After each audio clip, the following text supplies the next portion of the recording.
Bonjour et bienvenue à ce nouveau Sens on tourne. Nous voici aujourd'hui en direct des studios de l'Université de Tours. Je suis aujourd'hui avec trois intervenants que vous allez voir dans le documentaire. Donc vous allez voir maintenant un documentaire qu'on a réalisé ensemble sur Montargis 3D. Pendant ce direct, vous allez pouvoir poster vos questions sur la plateforme. N'hésitez pas à bien mettre votre prénom et la ville. Et ensuite, on se retrouve en direct pour répondre à toutes vos questions. Bon visionnage et à tout à l'heure.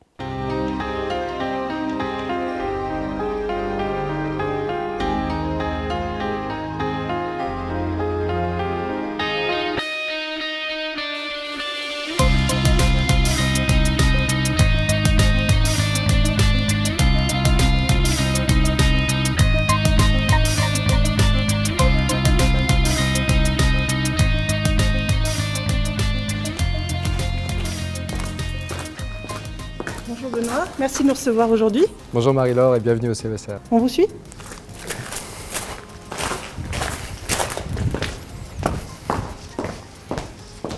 Le Centre d'études supérieures de la Renaissance est un laboratoire de recherche qui réunit une centaine de chercheurs et également toutes les disciplines des sciences humaines qui sont très engagés dans les humanités numériques avec cette part du digital dans la fabrique même des savoirs. Nous pilotons également une formation qui s'appelle l'École supérieure en intelligence des patrimoines où ce volet digital est très important. Et puis également le programme de recherche Ambition Recherche-Développement qui a le même nom, Intelligence des patrimoines, et qui réunit 32 laboratoires de la région Centre-Val de Loire. Alors maintenant, je vous propose d'aller à la rencontre de l'équipe du programme Intelligence des patrimoines pour découvrir le projet de recherche sur le château de Montargis.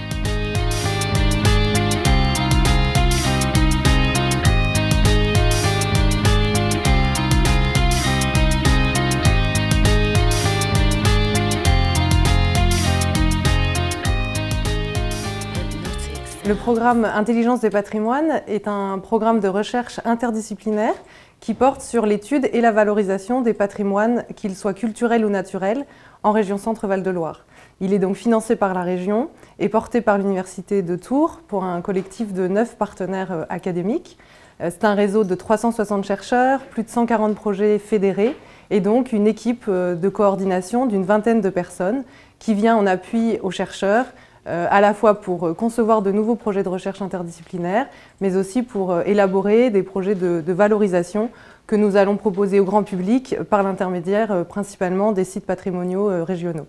L'équipe du programme Intelligence des patrimoines est principalement composée de 2 pôles, un pôle de médiation scientifique et de gestion de projet qui accompagne les chercheurs dans la définition de projets de valorisation grand public, et puis un pôle numérique composé d'ingénieurs informatiques de haut niveau qui accompagne nos chercheurs plutôt dans la collecte et la structuration des données scientifiques. Et c'est vraiment cette articulation et cette collaboration entre les 2 pôles qui nous permet de proposer au grand public des applications de visites virtuelles par exemple, des web documentaires, des jeux sérieux et donc de rendre accessibles les données de la science à un public beaucoup plus large.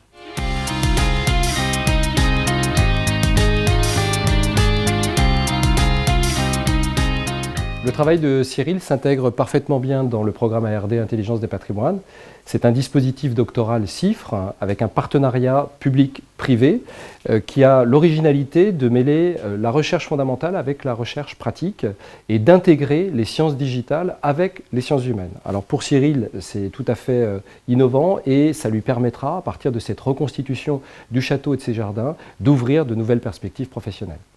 Mes recherches portent sur la cour de Renée de France à Montargis.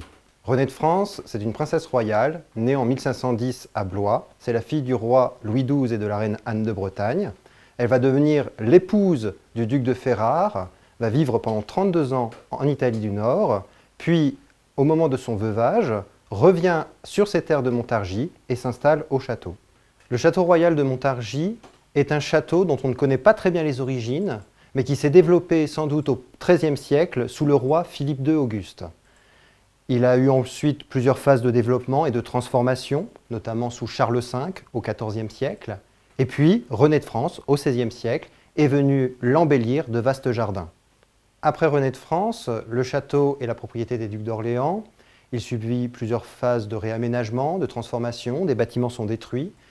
Et puis, au début du XIXe siècle, ce château est démantelé par un entrepreneur qui décide de vendre ses matériaux comme si on vendait des pierres dans une carrière. Mon travail de recherche porte sur le XVIe siècle, au moment où le château est occupé par la cour de René de France. La cour, c'est mon objet d'étude, ça fait référence à 2 éléments, au moins. Un groupe de serviteurs au service de la princesse royale, mais aussi le lieu où ces personnes résident, c'est-à-dire le château de Montargis. Et ces 2 éléments, les serviteurs et le château, permettent à René de France d'adopter le mode de vie, de vivre selon le rang d'une princesse royale. Les jardins du château de Montargis s'inspirent dans leur plan du plus célèbre roman de la Renaissance qui s'intitulait Le Songe de Polyphile et qui proposait dans son dernier chapitre une description d'un jardin idéal, d'une île circulaire ordonnée par la géométrie. On retrouve ce plan de l'île de Cythère, décrite donc dans ce roman, à Montargis.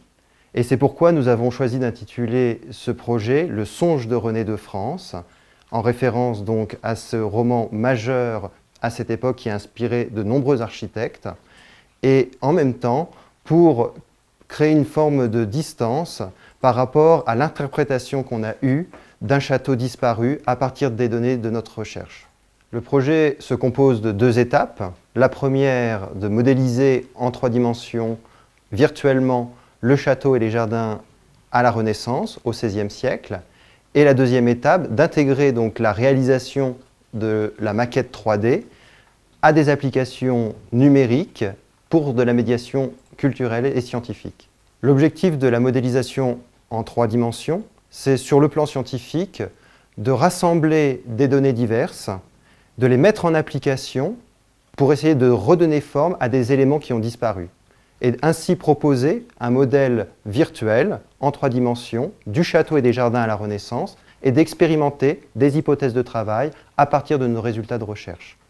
Sur le plan culturel, l'objectif est d'intégrer la maquette 3D du château et des jardins à la Renaissance à des applications de médiation numérique qui vont permettre au plus large public possible de découvrir ce monument disparu, ses jardins et leur histoire. Au cours de ma licence et de mon master en histoire, je n'ai pas appris à utiliser des outils numériques pour modéliser un château en 3D ou encore pour faire des applications numériques de médiation scientifique. C'est un projet qui est arrivé au cours de ma thèse de doctorat et c'est pour ça que j'ai été mis en rapport avec des professionnels au sein du programme Intelligence des patrimoines pour m'aider à réaliser ce projet.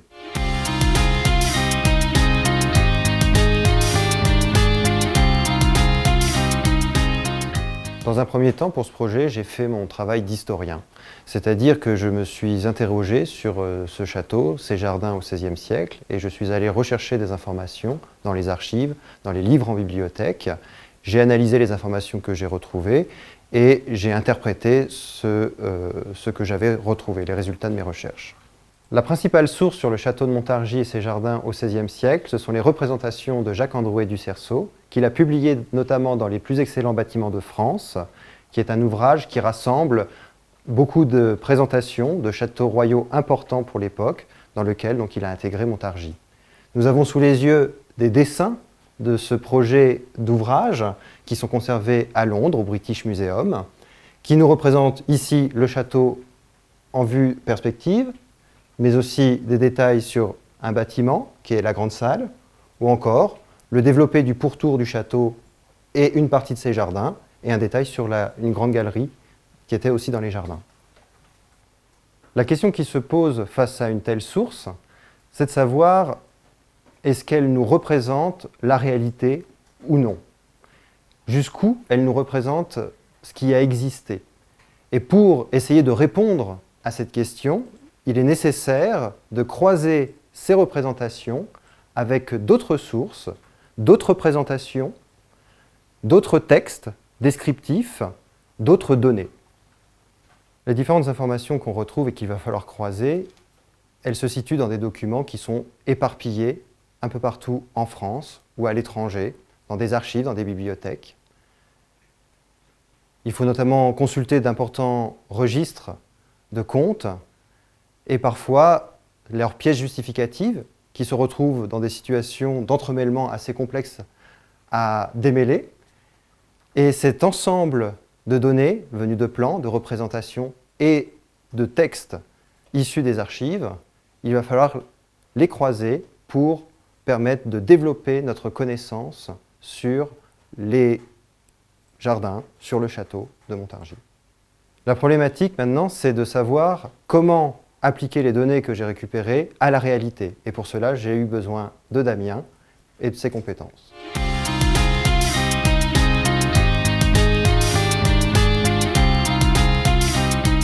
En tant qu'archéologue, j'ai une expérience de terrain qui me permet de confronter les données, le passé, à la réalité. Et c'est dans cette perspective que j'ai essayé d'aider Cyril, d'aider le projet, afin de relever la réalité physique du terrain.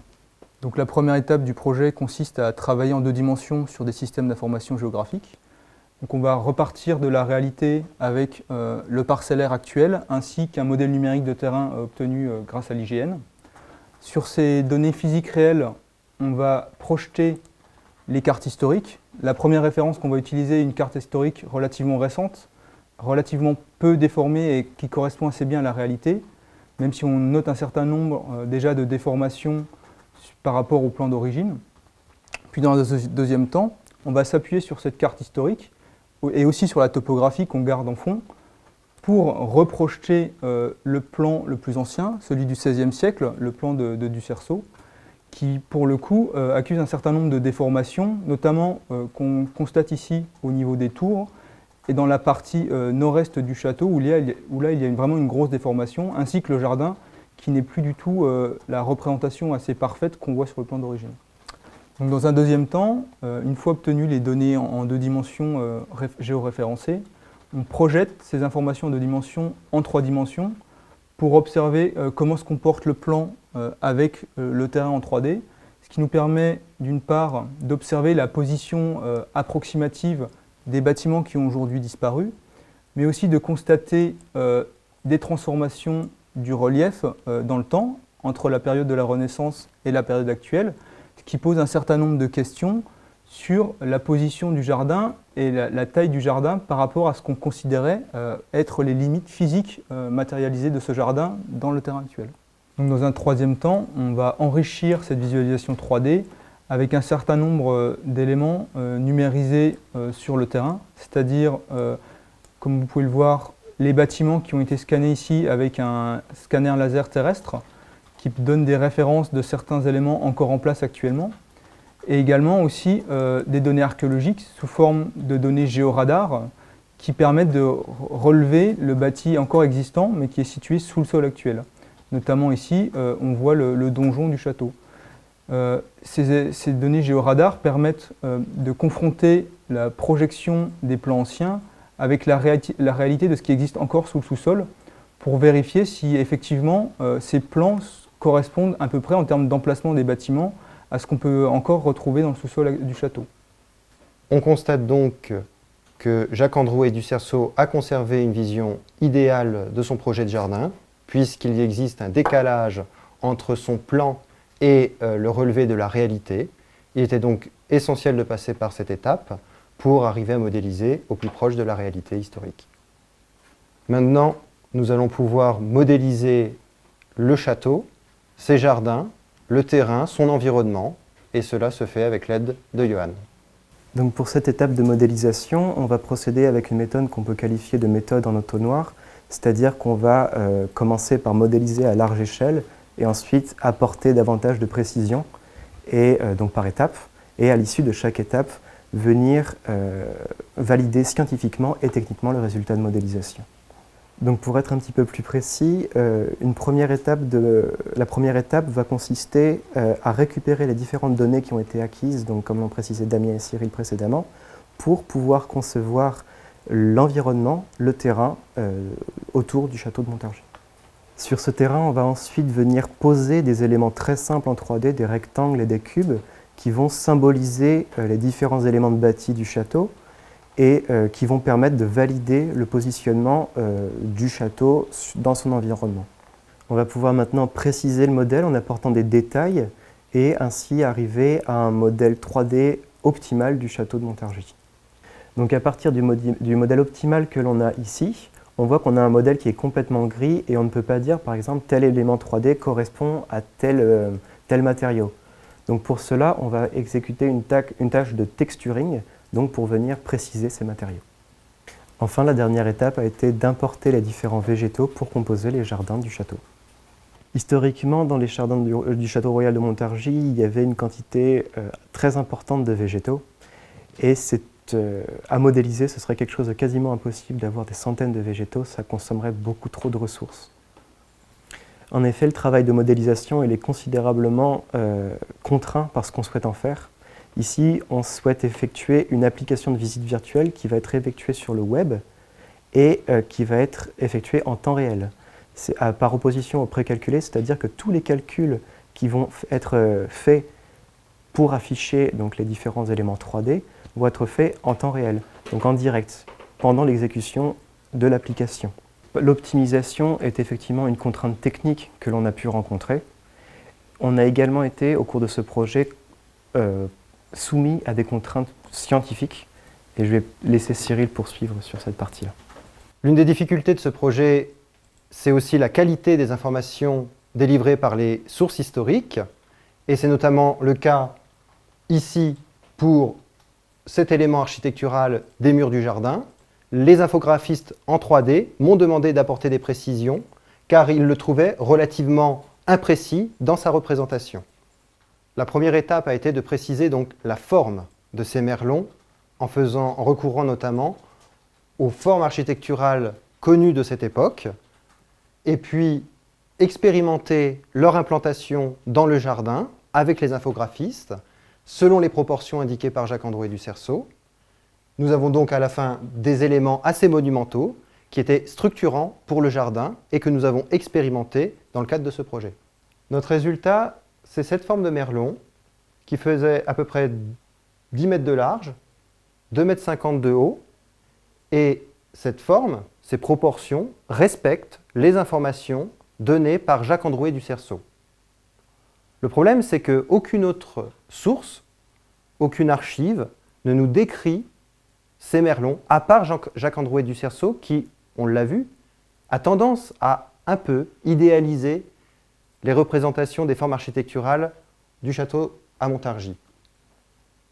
On s'interroge donc sur l'existence réelle de ce type d'éléments qui étaient très structurants pour le château, pour le jeu de perspective sur le château et son environnement depuis les jardins. Une fois qu'on a modélisé le merlon, se pose la question de sa réalisation. Est-ce qu'il a existé vraiment sous cette forme? Et ça, avec le numérique, on a pu essayer d'expérimenter cette forme sur les jardins. On s'est très vite rendu compte qu'il ne fallait pas réaliser une seule forme de merlon, mais plusieurs. Car les formes varient en fonction de l'inclinaison du terrain, les largeurs varient selon le côté des jardins où l'on se situe, c'est-à-dire que les allées tracent des perspectives concentriques vers le château. La largeur du merlon côté des grands jardins et de l'environnement est plus large que celle du château. Il a donc fallu adapter la largeur en fonction de l'endroit où on positionnait le merlon.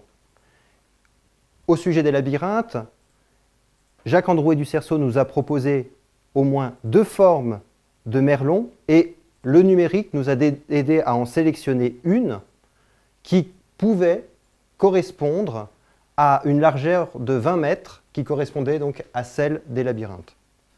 Mais là, le numérique a été utile pour expérimenter la forme, les proportions et vraiment positionner, appliquer ces éléments d'architecture au jardin. On aboutit donc à une maquette 3D du château et des jardins qui a été réalisée à partir d'un travail de croisement de sources historiques qui nous permet donc d'avoir au final une vision moins idéalisée du château, pas uniquement à partir des plans et des dessins de Jacques-Androuet du Cerceau, mais à partir d'un ensemble de données que le numérique a permis de rassembler, de croiser et de donner une forme pour les historiens, pour l'analyse de ce château et de ses jardins. Dès les débuts du projet Montargis 3D, Manu et moi, on a travaillé ensemble pour imaginer quelle technologie on allait utiliser pour diffuser les résultats du projet, la maquette 3D par exemple. Et donc on a choisi du web pour toucher un public très large. Mais on a aussi utilisé une technologie très particulière qui s'appelle le Looking Glass. Et cette technologie-là, on va l'utiliser pour organiser des événements culturels ponctuels, où on serait présent pour expliquer l'histoire du projet. Sur le web, on aura donc une visite virtuelle du château de Montargis et de ses jardins, avec des points d'intérêt qui vont nous en apprendre plus sur l'histoire de ce projet. Et on aura une seconde expérience sur un écran à effet hologramme, qui s'appelle donc le Looking Glass. Et on a vraiment voulu avoir deux expériences qui se complètent, et donc sur cette deuxième expérience, on va avoir un rapport complètement différent à la maquette 3D du château et de ses jardins, puisqu'on va pouvoir manipuler avec du tactile cette maquette, et puis être accompagné de l'avatar de Jacques-Androuet du Cerceau qui va nous expliquer un peu ce projet unique. Donc le Looking Glass, c'est un écran volumétrique qui permet de faire des effets d'hologramme. Donc au lieu d'avoir un rendu en 2D comme on l'a sur un écran classique, ici on l'a dans un rendu 3D comme si on pouvait voir l'objet en vrai. Et ça fonctionne avec plusieurs rendus superposés les uns aux autres et qui demandent une machine de calcul assez puissante pour pouvoir faire environ 48 rendus différents au lieu d'un seul. Ici, le Looking Glass fait une 3D différente de ce qu'on peut trouver habituellement au cinéma ou sur un simple paquet de céréales, qui est ce qu'on appelle de la 3D stéréoscopique. Donc habituellement, on fait simplement deux rendus, on les superpose l'un à l'autre et les yeux font le travail pour avoir cet effet 3D. Ici, on prend 48 points de vue différents autour de notre objet et le Looking Glass va calculer une image en 3D comme si l'objet était devant nous et ce qui donne cet effet d'hologramme. Ici, on a un prototype qui nous permet de manipuler des machines de Léonard de Vinci et qui nous permet de constater les limites de l'écran et des capteurs qu'on utilise. Et ça nous permet ensuite de mieux définir nos attentes vis-à-vis du projet, d'autres projets comme Montargis 3D, pour ainsi redéfinir les interactions, le matériel qu'on va utiliser, mais également définir aussi les contraintes qui vont être liées à la modélisation. Le projet Montargis 3D s'inscrit dans la saison culturelle des 500 ans de Renaissance en Centre-Val de Loire. Et dans ce cadre, nous avons développé un site web interactif qui s'appelle le Renaissance Transmedia Lab, que vous pouvez retrouver en ligne. Il s'agit d'un atelier numérique sur lequel sont présents l'ensemble de nos applications de médiation grand public qui sont liées à la Renaissance. Et donc Montargis 3D y a évidemment une page dédiée. Ce projet permet à la fois de montrer le renouvellement des pratiques de la recherche en histoire, très en lien avec la recherche en informatique, mais aussi de montrer l'ouverture possible de la recherche vers le grand public et cette articulation très riche entre les sciences historiques, les sciences du numérique et les sciences de la médiation.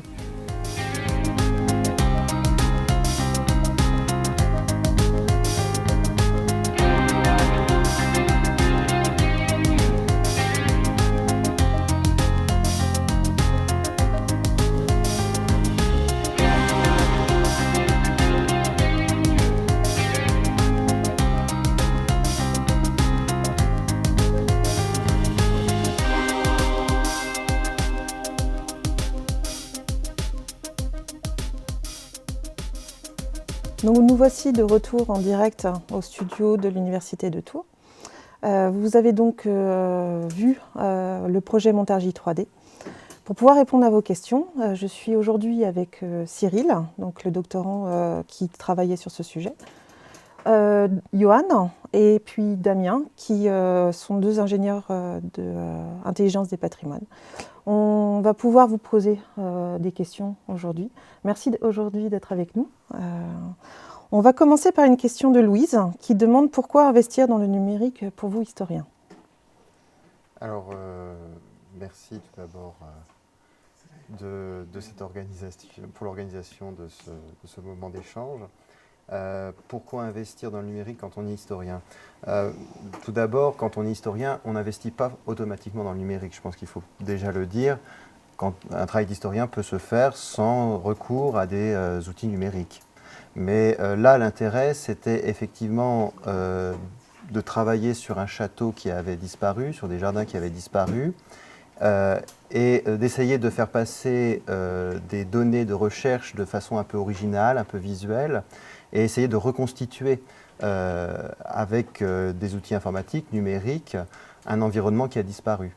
Donc c'était vraiment pour à la fois faire redécouvrir un patrimoine disparu et essayer aussi d'expérimenter, comme on l'a vu, des données de recherche et d'appliquer vraiment des données de recherche, et l'outil numérique là le permettait. Donc c'était là l'intérêt, il était double en fait. Il était à la fois sur l'expérimentation, c'est-à-dire un travail de recherche, et sur la valorisation grand public que ce travail permet pour la découverte de cette histoire du château de Montargis. D'accord. Alors du coup, quelles ont été les difficultés pour reconstituer le château? Alors les difficultés, c'est tout d'abord celle de la base, hein, on dépend de nos données. On a un patrimoine qui a disparu, il nous reste quelques vestiges, on a pu le voir dans le film. Donc on a évidemment, on devait forcément rassembler un ensemble de données éparpillées, diverses, dans des textes, dans des manuscrits, des représentations, des dessins. Mais malgré tout cela, tout ce travail, il y a toujours, sur des périodes aussi anciennes, une perte d'information. Donc c'est cette perte d'information qu'il faut être capable de compenser quand on réalise un projet comme celui-là, et où tout doit être, entre guillemets, renseigné. Mais il y a des pièces du puzzle qui nous manquent, en fait, si on veut résumer, et il faut être capable, en fait, de redessiner les pièces qui nous manquent. Voilà. La difficulté est là, principalement. D'accord. Alors pour la modélisation, pourquoi avoir choisi une application de visite virtuelle avec des calculs en temps réel? Cela ne va-t-il pas ralentir l'application? Alors donc déjà, pour définir le terme de temps réel, c'est-à-dire que les calculs faits par l'ordinateur vont se faire pendant l'exécution de l'application. Ça s'oppose au précalculé, c'est-à-dire que avant de lancer l'application, tous les calculs seront déjà préfaits.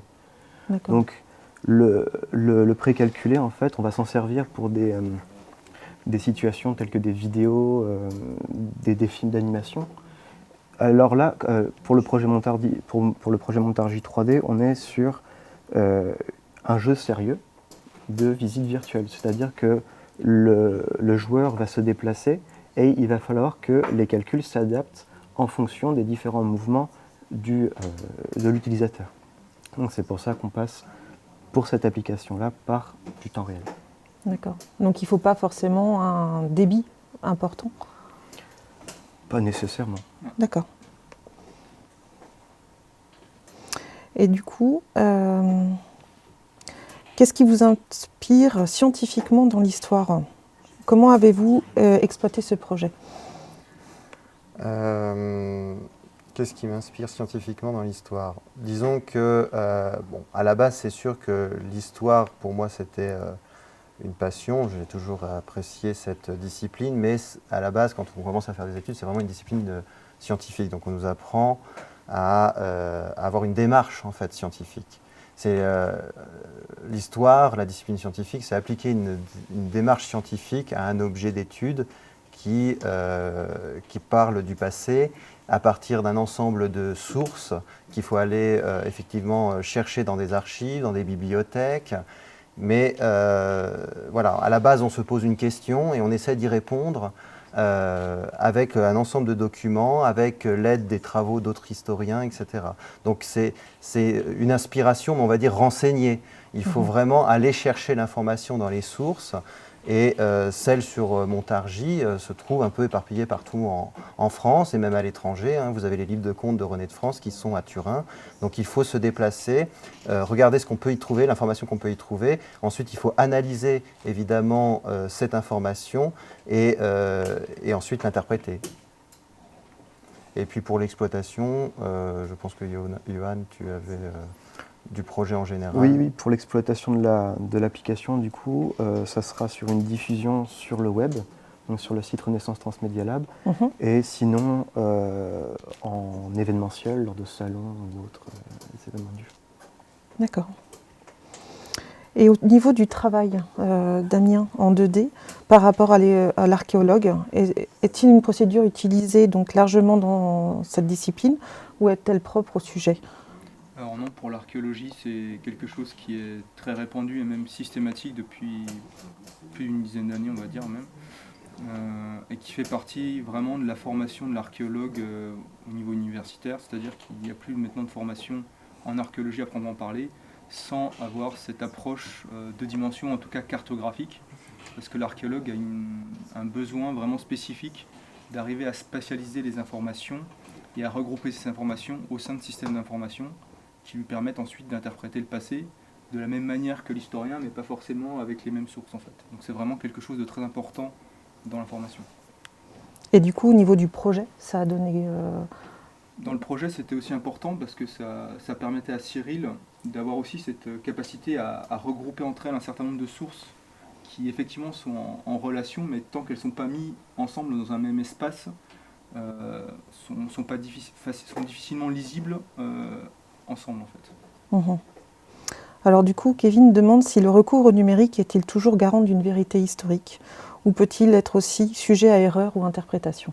Non, le numérique n'est absolument pas la vérité absolue d'une recherche, d'un monde. Non, c'est un outil. Et c'est comme ça qu'il faut le voir. C'est-à-dire que c'est un outil, comme le disait justement Damien à l'instant, qui a permis de croiser différentes sources ensemble.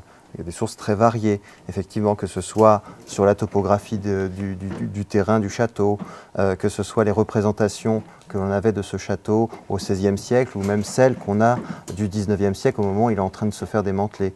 On a aussi effectivement des descriptions textuelles de certains bâtiments, etc. Donc on a rassemblé tous ces éléments-là ensemble, et le numérique permet de faire ce croisement. Mais comme je le disais au début, on a effectivement des trous. On a des manques de sources, on a une qualité d'information qui d'une source à une autre varie. Donc en fait, on ne peut pas dire au final qu'on a un objet qui représente la réalité historique. C'est un objet qui donne lieu à une interprétation.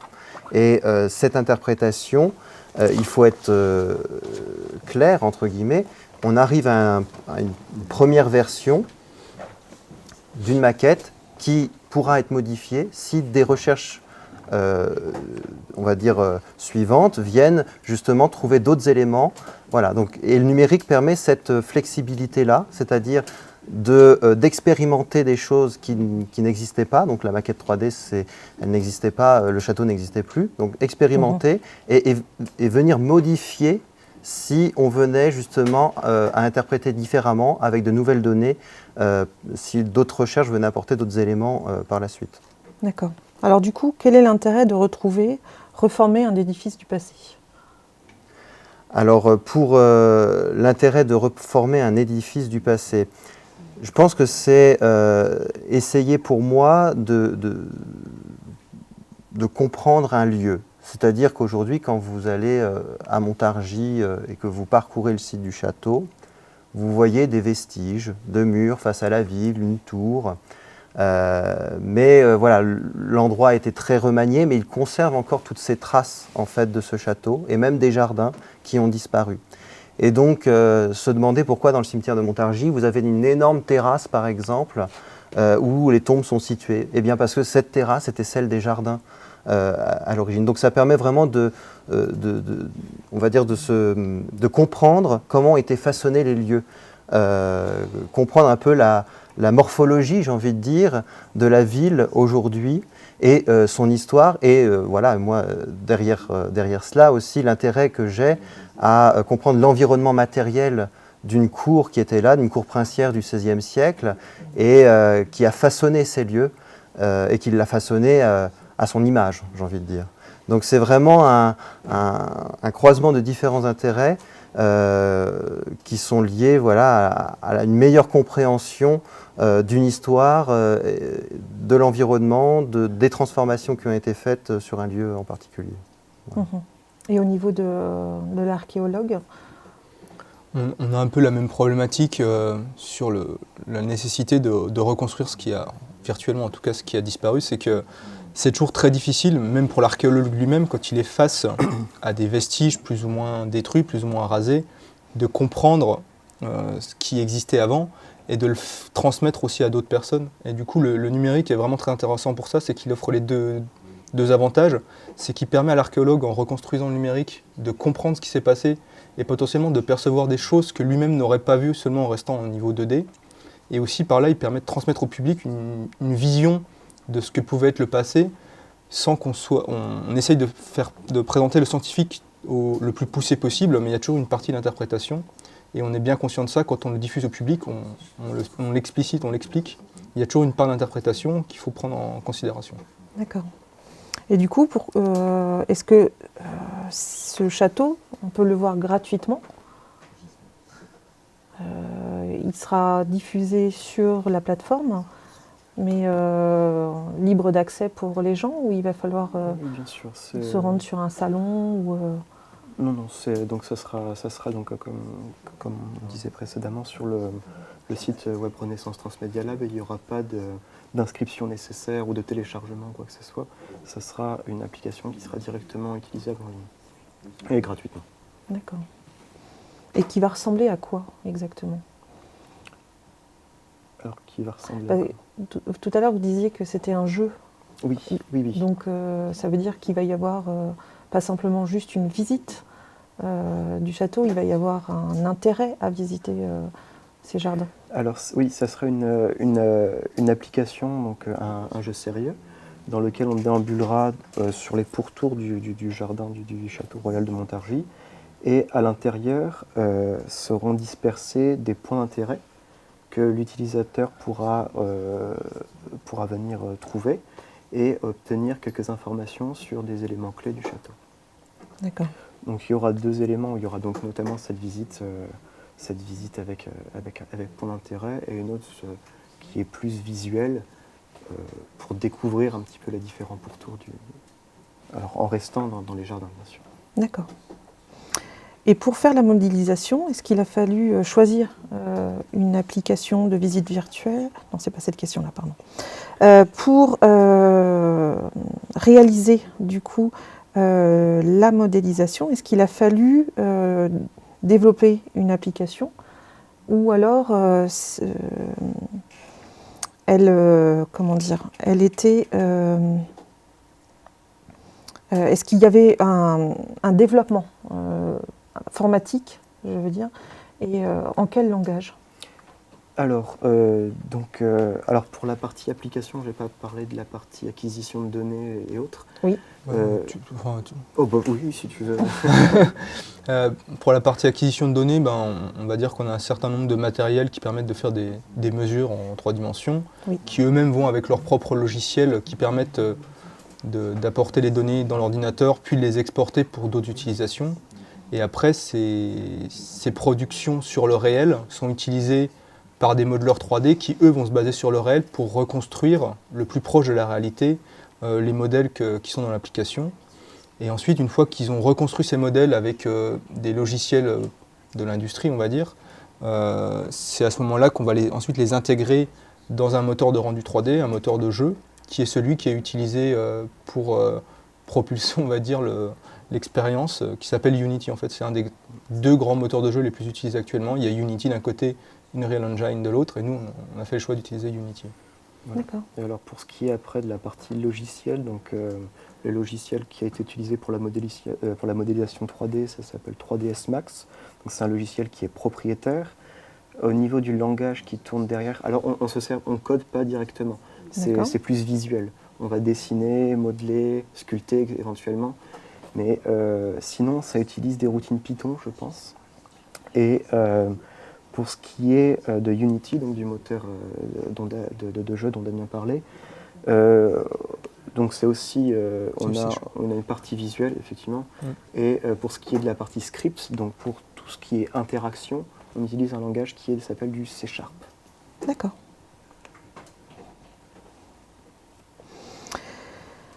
Alors, est-ce que cette ouverture au numérique en histoire est spécifique à Tours, ou est-ce que c'est une orientation qui se généralise pour les historiens? C'est assez général, je crois, maintenant depuis plusieurs années. Comme le disait Damien, c'est quelque chose, c'est un outil, la 3D, beaucoup employé par les archéologues. Les historiens, ça dépend du sujet qu'ils traitent, évidemment. Donc, effectivement, si on est en histoire de l'art ou de l'architecture principalement, là, on a effectivement de nombreux projets maintenant qui ont recours à la 3D, ne serait-ce que pour, par exemple, faire l'histoire de l'évolution architecturale d'un bâtiment, ou alors faire un bâtiment disparu. Alors on trouve ça évidemment dans d'autres universités, mais et puis même à Tours, Montargis 3D n'est pas la première expérimentation en la matière. Voilà, il y a un autre projet par exemple sur la reconstitution de la basilique Saint-Martin, Révis Martin, qui a été mené par le programme Intelligence des patrimoines. Et d'une certaine façon, voilà, il s'agit aussi là de refaire un bâtiment qui a disparu. Oui, parce qu'effectivement, c'est une question, de savoir s'il y a d'autres projets, recherche numérique, à part celui dont vous venez de parler. Bah, oui, enfin, il y a eu, je sais, alors là, c'est, par exemple, Villandry a fait son projet sur l'histoire, on va dire, architecturale du château de Villandry. Après, il y a sans doute d'autres projets, mais que je n'ai pas forcément en tête. Et puis le lien entre l'histoire ou la recherche historique, on va dire, ou sur des sujets historiques et le numérique ne se résume pas uniquement à de la modélisation en 3D. C'est-à-dire qu'il y a aussi, par exemple, pour la basilique Saint-Martin, tout un travail réalisé par des musicologues pour essayer de comprendre finalement qu'est-ce que c'est qu'une messe chantée à la Renaissance, au XVe siècle, dans cette basilique qui a disparu. Comment le son, en fait, circule dans cet espace. Donc il y a des recherches plus poussées, puisqu'il s'agit finalement de simuler virtuellement, numériquement, un environnement en lui apportant des propriétés réelles. Il y a d'autres. Moi, il y a un projet quand même que je trouve peut-être un peu marquant d'expérimentation, c'est le projet Plan de Rome qui a été fait. Et je trouve que là, on avait, je crois que c'est à Caen, me semble-t-il. Oui, il y a une maquette. Une maquette, oui. Et donc, où à partir d'une maquette déjà dessinée, les historiens, les archéologues apportent des éléments, essaient de les renseigner et avec des simulateurs, essayent de tester leurs hypothèses de travail. D'accord. Concernant les jardins, les contraintes de modélisation retrouvées pour le web seraient-elles aussi restrictives pour une application mobile déjà téléchargée? En fait, on a fait un choix, c'est-à-dire que le mobile a plusieurs contraintes, et notamment une des très grosses contraintes du mobile, c'est les stores, en fait, les stores des différents supports, donc Android et Apple.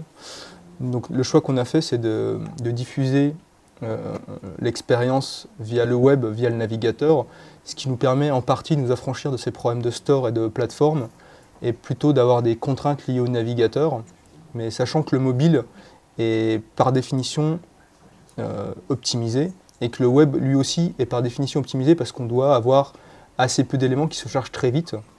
Donc effectivement, nous, on a pris en compte cette contrainte de personnes qui utilisent de plus en plus le mobile, ou en tout cas les outils mobiles type tablette ou téléphone pour accéder au contenu et pas seulement les ordinateurs.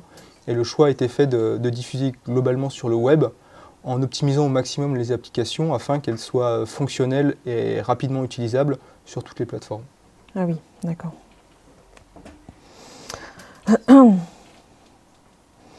Envisagez-vous donc de faire le même travail pour d'autres périodes de développement du château?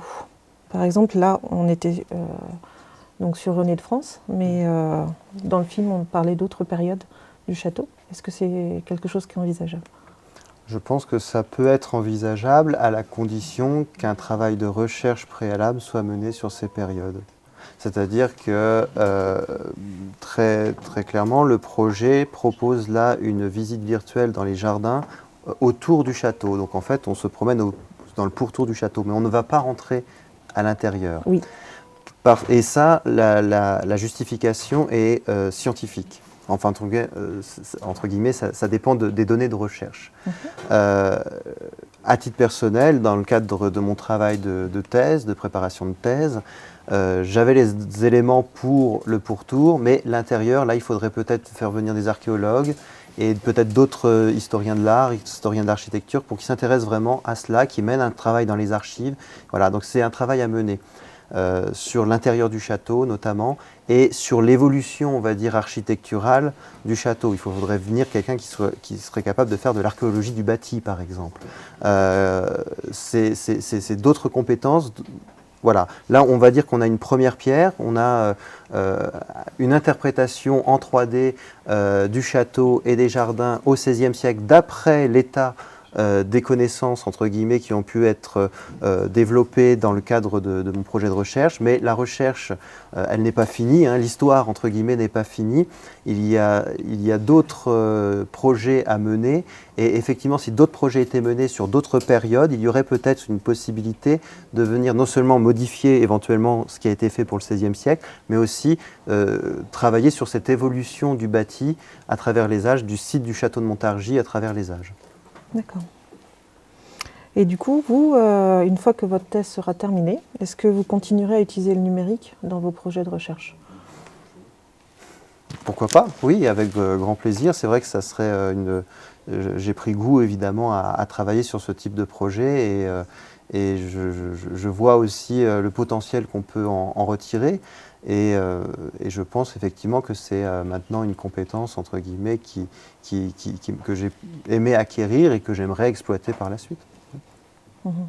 C'est-à-dire que sur ce projet de thèse, le fait d'avoir utilisé le numérique a eu une importance capitale dans le travail de thèse? C'est-à-dire qu'en fait, vous apportez une application concrète des données que vous avez. C'est-à-dire que vous n'êtes pas simplement en train de décrire les jardins à partir de données, on va dire, éparpillées, chacune de son côté. Là, vous les avez rassemblées. Donc forcément, vous avez augmenté votre connaissance sur l'environnement que René de France a façonné et que sa cour a façonné. Ces jardins, évidemment, dans leur plan, sur l'idée de ce jardin, je l'ai déjà analysé. Là, il s'agissait vraiment de voir comment elle s'appliquait en réalité. Et donc, ça apporte aussi tout un travail de critique des sources utilisées par l'historien. C'est-à-dire que là, par exemple, le château de Montargis au XVIe siècle, il nous est principalement connu grâce au dessin de Jacques-Androuet du Cerceau. Et bien maintenant, si je dois critiquer mes sources, ce que tout historien doit faire, donc dire quelles sont en fait les limites aussi des documents qu'on utilise, et bien là, j'ai, disons, une matière supplémentaire pour réaliser ce travail-là. Alors du coup, le numérique, est-ce qu'il ouvre une voie à l'interdisciplinarité dans le monde de la recherche en histoire? Il la favorise, voilà, il n'est ni l'alpha ni l'oméga de l'interdisciplinarité, je pense, de façon générale, mais clairement il la favorise beaucoup, puisque en tant qu'historien, voilà, analyser les jardins ou l'idée de jardin à partir de mes données éparpillées, je veux dire, je suis capable de le faire tout seul, ce qui n'est pas tout à fait vrai, mais puisqu'on a toujours besoin des archivistes qui nous aident pour rechercher nos sources, donc il y a toujours tout un tas de personnes qui viennent nous aider à travailler. Mais dans l'interprétation, on va dire, l'historien il est un peu seul face à ses sources. Mais là, effectivement, il a fallu dialoguer avec différents métiers, avec différents spécialistes, et forcément, ça pousse à l'interdisciplinarité. Voilà, il y a d'autres corps de métier, d'autres corps de recherche, enfin de disciplines scientifiques qui doivent intervenir, donc ça la favorise. Et en tant qu'historien, en tant qu'informaticien, Johan, le fait de travailler avec les historiens? Oui, c'est comme disait Cyril, c'est tout un dialogue en fait. Il faut arriver à se comprendre, que l'historien nous fasse parvenir ses besoins, qu'est-ce qu'il souhaite montrer, et nous qu'on soit en mesure de l'orienter pour lui dire ce qui est techniquement possible. Et donc c'est des échanges, et oui, voilà, c'est favoriser le dialogue entre les divers domaines d'expertise. Donc c'est un projet qui est intéressant au niveau intellectuel. Ah, bien sûr, bien sûr. Ça nous sort, nous, un petit peu de nos machines. Bah oui. C'est assez... voilà, on lève les yeux de l'écran. Oui. Et Damien, avec l'archéologie Disons qu'on a déjà un dialogue qui est assez régulier, on va dire, avec les historiens, parce qu'on a des chevauchements disciplinaires qui sont assez évidents. Mais effectivement, nous qui avons peut-être mobilisé le numérique un peu plus tôt par la force des choses, on se rend compte que c'est vraiment quelque chose qui favorise l'interdisciplinarité assez fortement parce que ça oblige à dialoguer en fait avec des experts, soit des autres domaines, soit des experts techniques. Et c'est comme ça qu'on arrive à avancer et peut-être à sortir vraiment de notre domaine en particulier qui peut limiter un peu notre perception des choses des fois. D'accord.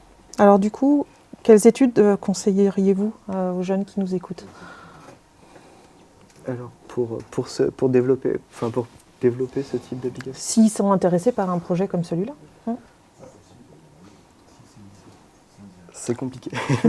Alors, ça dépend à quel moment ils veulent intervenir. En fait, vu que c'est des projets qui sont pluridisciplinaires, ça dépend quel est leur intérêt. En fait, si leur intérêt c'est l'histoire ou l'archéologie, l'histoire ou l'archéologie directement ne mène pas forcément à ce type de projet, mais c'est de plus en plus courant, on va dire. Et effectivement, en fait, il n'y a pas une voie royale, on va dire, qui permet littéralement d'accéder à ce type de contenu, mais au fil de la formation et plutôt en fin de formation, type master, vraiment quand on se spécialise en fait au niveau universitaire, c'est là qu'on peut infléchir un peu le tronc commun de la formation vers du numérique et potentiellement compléter son bagage d'expertise de domaine, que ce soit historien ou archéologue, avec des volets numériques qui permettent d'être plus rapidement et plus légitimes sur ce type de projet. Pour l'informatique, c'est... Disons qu'à la base, il y a aussi un métier, c'est-à-dire que même si on est dans le dialogue, effectivement, il y a quand même un métier, voilà. Donc soit on veut faire des études d'histoire, en histoire, soit en archéologie, soit en informatique, on va dire pour devenir après peut-être infographiste 3D. Mais on va dire on a des voies, il y a des voies qui sont un peu déterminées à la base. Et puis c'est effectivement, comme le dit Damien, c'est en s'insérant, en poursuivant ses études et en se faisant sa propre expérience que progressivement on va être amené à travailler sur tel projet qui nous amène à travailler avec une autre personne, avec d'autres disciplines et peut-être sur un projet de modélisation 3D. Donc en fait, voilà, à la base, il y a effectivement aujourd'hui encore, on va dire des parcours, on va dire assez bien définis, et même assez vite, en fait, aujourd'hui, comme le disait Damien, on est amené à se rencontrer et à travailler sur ce type de projet. Et vous, personnellement, vous avez fait quoi comme études pour en arriver là? Je commence. Alors moi, j'ai fait une licence d'archéologie standard, une licence d'archéologie, on va dire, dans une université. J'ai poursuivi un master qui était plutôt spécialisé sur des aspects culturels, on va dire, liés à l'archéologie sur une époque définie. Mais j'ai profité aussi de mon cursus, déjà dès le master, puis ensuite pendant la thèse, pour en parallèle du côté très archéologique, très terrain, faire des expériences plutôt numériques sur les acquisitions des données 3D, sur leur traitement et sur leur diffusion. Et c'est vraiment en parallèle du cursus un peu ordinaire, parce que c'est quelque chose qui se développe de plus en plus dans le domaine, que j'ai acquis ces compétences-là. Et elles ont fini par devenir plus importantes pour moi dans mon métier actuel que mes compétences d'origine en fait. Très bien, merci. Pour ma part, alors j'ai fait une classe préparatoire avant d'intégrer une école d'ingénieur. D'accord. Et donc généraliste de base. Et je me suis plus orienté ensuite vers la partie traitement de signaux, traitement d'images. Et donc voilà, pour ce type de sujet-là, on a besoin d'avoir un certain bagage informatique. Donc en termes de programmation, orienté objet, etc. Et voilà, ça donne diverses notions informatiques. Très bien. Et Cyril, Pour moi, j'ai effectivement fait mes études supérieures à l'université. Donc j'ai eu une licence en histoire, puis un master recherche en histoire. J'ai pas tout de suite fait une thèse de doctorat. J'ai eu une expérience d'ingénieur d'études dans un projet de recherche sur les châteaux en Val-de-Loire à la Renaissance. Donc voilà, j'ai été ingénieur d'études pendant 2 ans.